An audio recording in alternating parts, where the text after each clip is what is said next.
Hello friends, welcome to my channel अनसुनी बातें with Manu. कहते हैं दुनिया में नर्क का द्वार भी देखा जा चुका है। तुर्कमेनिस्तान में पिछले 50 साल से जल रहे नर्क का द्वार को बंद करने का आदेश दे दिया गया है। तुर्कमेनिस्तान के कारकुम रेगिस्तान में स्थित यह 229 फीट चौड़ा और 66 फीट गहरा गड्ढा मीथेन गैस की रिसाव की वजह से लगातार जल रहा है।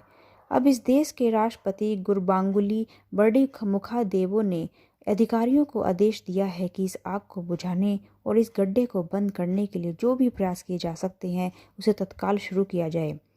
राष्ट्रपति गुरबांगुली ने इस गड्ढे की वजह से हो रहे पर्यावरणीय नुकसान और पैसों के नुकसान का हवाला देते हुए इसे बंद करने का आदेश दे दिया है। नर्क का द्वार कहे जाने वाले इस गड्ढे को दरवाजा गैस क्रेटर भी कहा जाता है। साल 2010 में भी गुरबांगुली ने एक्सपर्ट्स को इस गड्ढे को भरने और उसकी आग को बुझाने के लिए निर्देश दिया था। यह आग 1971 से लगातार जल रही है और इसकी कहानी बड़ी ही रोचक है। तुर्कमेनिस्तान के कुराकुम रेगिस्तान में इसे लोग नर्क का दरवाज़ा भी बुलाते हैं, क्योंकि यह जहाँ है उसके पास में दरवाज़ा नाम का गांव भी है। पिछले 50 सालों से कुएं जैसी जगह पर सिर्फ आग ही आग दिखाई देती रही है। इस गड्ढे में तब से आग जलती हुई दिख रही है जब से सोवियत रूस के वैज्ञानिकों ने यहाँ मौजूद गैस के बारे में जानने के लिए खुदाई शुरू की थी। वैज्ञानिकों की खुदाई के दौरान ही गड्ढे को खोदने वाला यंत्र उसमें गिर गया, जिसके बाद से उस गड्ढे से मीथेन गैस निकलनी शुरू हो गई। वैज्ञानिकों ने मीथेन गैस को वातावरण में फैलने से रोकने के लिए इसमें आग लगा दी और तब से यह जल रहा है। इसलिए जलते हुए गड्ढे को नर्क का द्वार भी कहा जाता है। हालांकि कई लोगों के लिए यह पर्यटन का केंद्र भी बन चुका है और कई लोग कई दशकों से यह जल रहे उस गड्ढे को देखने भी आते हैं।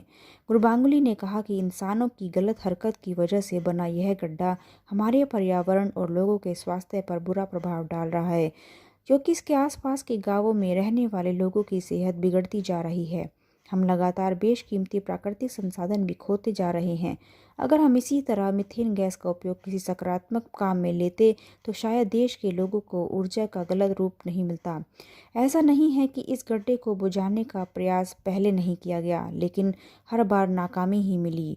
प्रयास के साथ साथ मिट्टी दरकने और रेत की खिसकने की वजह से गड्ढे की चौड़ाई बढ़ती ही चली गई।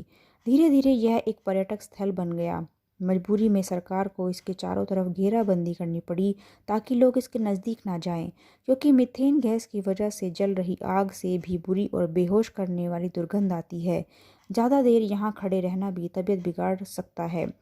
नर्क का द्वार नाम से बदनाम इस गड्ढे को इमेज की सुधारने के लिए साल 2018 में वर्तमान राष्ट्रपति ने इसका नाम बदलकर शाइनिंग ऑफ काराकुम रख दिया था, लेकिन उससे कोई फ़ायदा नहीं हुआ। गड्ढे की वजह से हो रहे नुकसान की भरपाई नाम बदलने से तो नहीं हो सकती।